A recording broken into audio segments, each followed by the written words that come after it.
Bonjour Isabelle. Bonjour. Est-ce que tu veux bien, s'il te plaît, te présenter, dire qui tu es pour qu'ensuite on rentre dans le contenu de la rubrique? Est-ce que tu peux... Alors, ça fait une vingtaine d'années, maintenant un peu plus de 20 ans que je suis engagée dans les questions écologiques, économiques et sociales, ce qu'on appelle le développement durable. Et j'ai fait pas mal, comme beaucoup d'acteurs dans l'écologie, pas mal de métiers différents. Et je suis notamment auteure, conférencière et je me suis intéressée, après m'être beaucoup intéressée à l'état des lieux que j'ai essayé de communiquer de façon majeure à un public le plus large possible. J'ai notamment travaillé en fait avec Yann Arthus-Bertrand et écrit son film Home.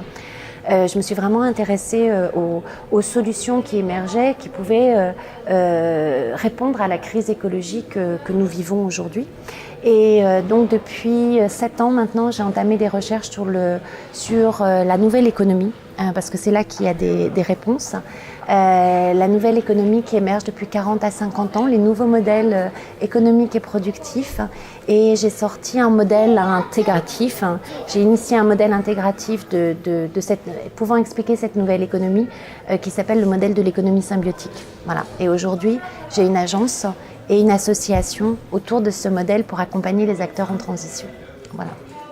Merci. Alors, donc mon invitation avec ce que tu as déjà réalisé et justement ce concept en action d'économie symbiotique, c'est que tu puisses apporter ton point de vue à cette rubrique qui est quel avenir pour notre humanité, en sachant que je pense que si on ne parvient pas, nous les citoyens, à avoir une vision suffisamment claire de à quoi ça pourrait ressembler, et puis une éthique aussi de ce futur qu'on souhaiterait.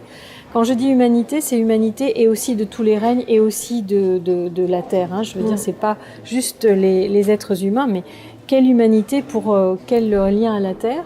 Je me dis que tu as sans doute un point de vue et je te propose de pouvoir donner ton point de vue et qu'on puisse en débattre. Merci. Voilà. Alors par rapport à ça, je pense qu'on est à une rupture radicale qui est... en fait, c'est marrant parce que quand on écoute les économistes, par exemple, ils nous disent qu'on vit et va nous coûter aussi cher est aussi radical que la crise de 29 et les 2 guerres mondiales réunies. Si on écoute les historiens, ils nous disent c'est une nouvelle renaissance. Si on écoute les archéologues, ils vous disent pas du tout. On est dans des concepts qui revisitent l'humanité depuis le début des grandes civilisations patriarcales pyramidales.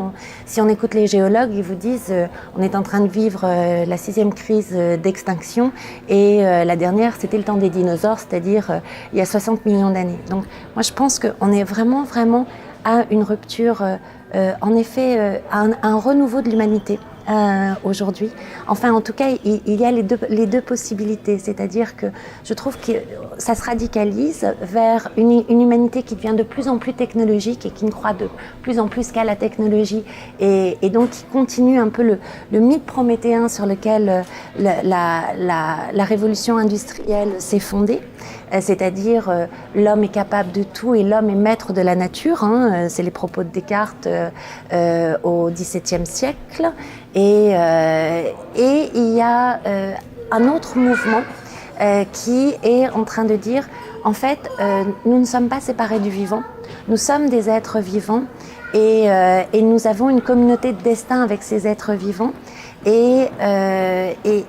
Dont fait partie en fait le mouvement de l'économie symbiotique de cette nouvelle économie. Et entre les deux, il y a de moins en moins de monde. Ça se radicalise des deux côtés. Et voilà. Et l'économie symbiotique est vraiment une reconnaissance en fait de l'intelligence technique du vivant. Qui permet de combler de nombreux besoins humains, des centrales d'épuration de l'eau, des déchets, de la création de matériaux avec toutes les qualités isolantes, transpirantes par exemple pour l'habitat, etc. La médecine avec notamment des bases naturelles, etc. Et ça c'est vraiment quelque chose qui reconnaît en fait l'intelligence du vivant, qui reconnaît un maillage en fait indispensable entre les sociétés humaines et les sociétés vivantes. En quoi c'est différent de l'économie circulaire? Alors, c'est une économie circulaire. L'économie circulaire qui est biomimétique, c'est-à-dire qu'elle s'inspire du vivant pour fonctionner, et qui dit en fait dans la nature il n'y a pas de déchets, il n'y a pas de ressources, tout déchet est la ressource d'un autre, tout déchet d'un être vivant est la ressource d'un autre être vivant. C'est très appliqué aujourd'hui à tout ce qui est justement l'ensemble de notre technosphère, c'est-à-dire toutes les machines qu'on a construites et la matière qu'on a extrait de la ressource de la terre, tout ce qui est minéraux, béton, ciment, etc. Donc elle s'applique beaucoup là et elle voit dans le vivant une ressource en matériaux et en énergie, en biomasse.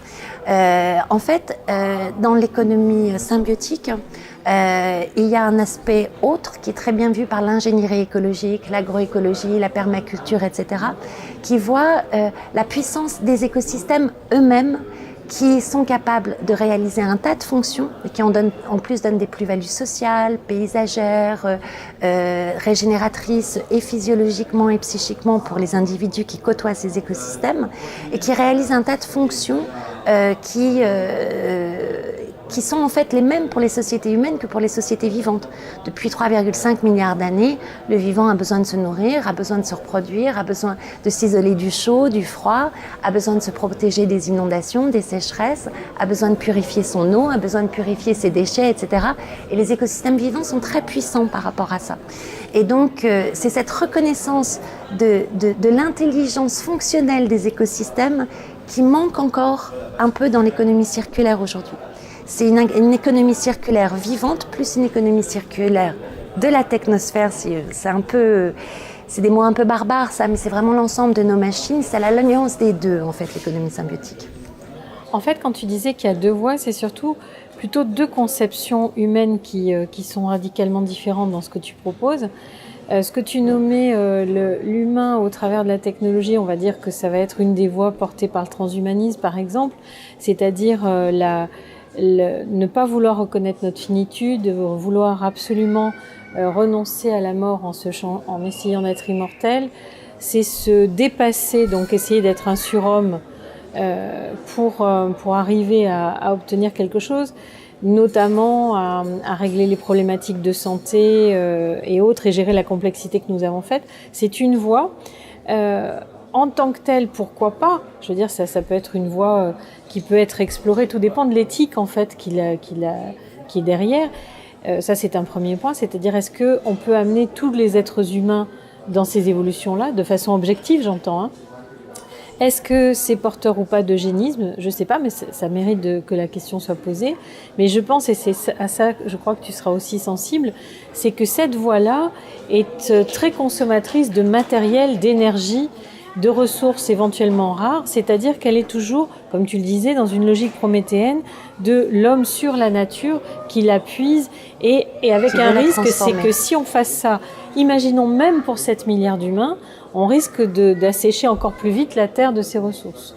Alors, je pense qu'en effet, le transhumanisme est fondé énormément sur la technologie et l'intégration en fait de l'homme et de la machine, l'intégration très très intime. Et donc, il apporte deux choses. Il a besoin d'énormément de ressources, et notamment des terres rares, qui sont des métaux en quantité extrêmement rare dans la croûte terrestre et qui sont extrêmement demandés justement dans tout ce qui est high-tech. Et le transhumanisme a une grande partie d'high-tech. Ensuite, donc, au niveau de la finitude des ressources, aujourd'hui, il ne peut pas y avoir de transhumanisme pour 7 milliards de personnes. Donc c'est une idéologie élitiste. Elle ne pourra pas être accessible à l'ensemble des êtres humains. D'autre part, par rapport au vivant, c'est vraiment la prolongation du paradigme que l'on connaît depuis les grandes civilisations hydrauliques, donc qui sont constitutives de nos civilisations, c'est-à-dire qu'on veut toujours transformer la nature. On a une idée de ce qui du progrès.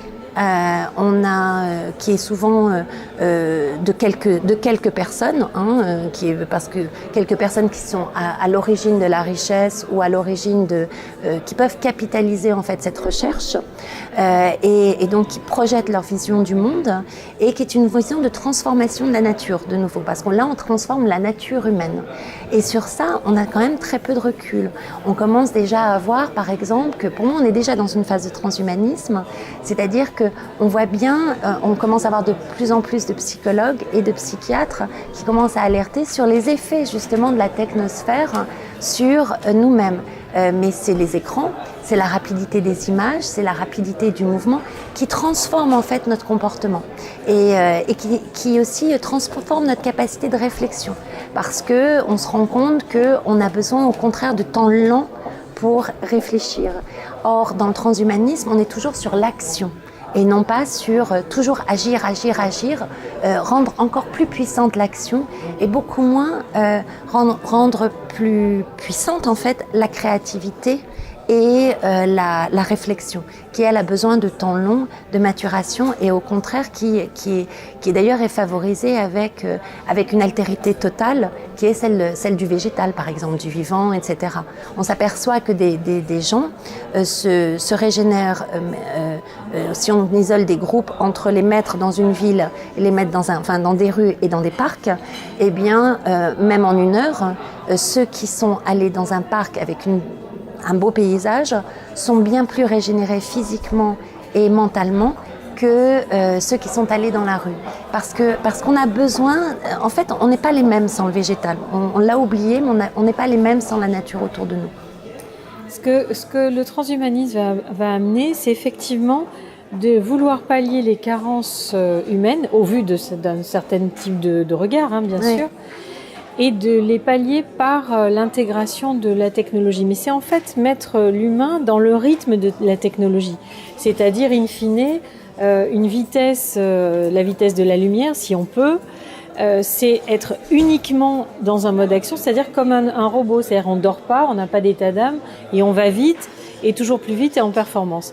Donc c'est une vision, c'est-à-dire pour moi c'est une vision d'ingénieur. Oui. C'est comment est-ce qu'on peut enlever tout ce qui est difficile avec l'être humain, ces cyclicités quelles qu'elles soient, ces états d'âme, tout ce qui l'empêche d'être toujours sur le même niveau. Donc c'est une vision. Et d'être sur une performance en fait. C'est une vision de la performance humaine qui est liée à la puissance d'action, puissance technique en fait. C'est vrai que c'est une vision d'ingénieur. Moi je suis ingénieur par exemple, c'est-à-dire que je suis une scientifique à orientation technique. Et donc technique, ça veut dire agir sur le monde. C'est-à-dire qu'on a quand même la notion de dominer le monde depuis l'Ancien Testament, quand même dans notre culture. Puis les civilisations hydrauliques en fait. Tout à fait, mais on a cette injonction quand même depuis quelques milliers d'années en plus de ça. Et c'est une façon de résoudre la difficulté avec le vivant. Les sociétés premières, alors elles sont inégales quant à leur modalité de relation entre elles et au sein même de la gestion des relations humaines, mais en général si elles perdurent, et elles perdurent certaines depuis des milliers d'années, c'est parce que pour elles, leur conviction c'est l'interdépendance avec le vivant.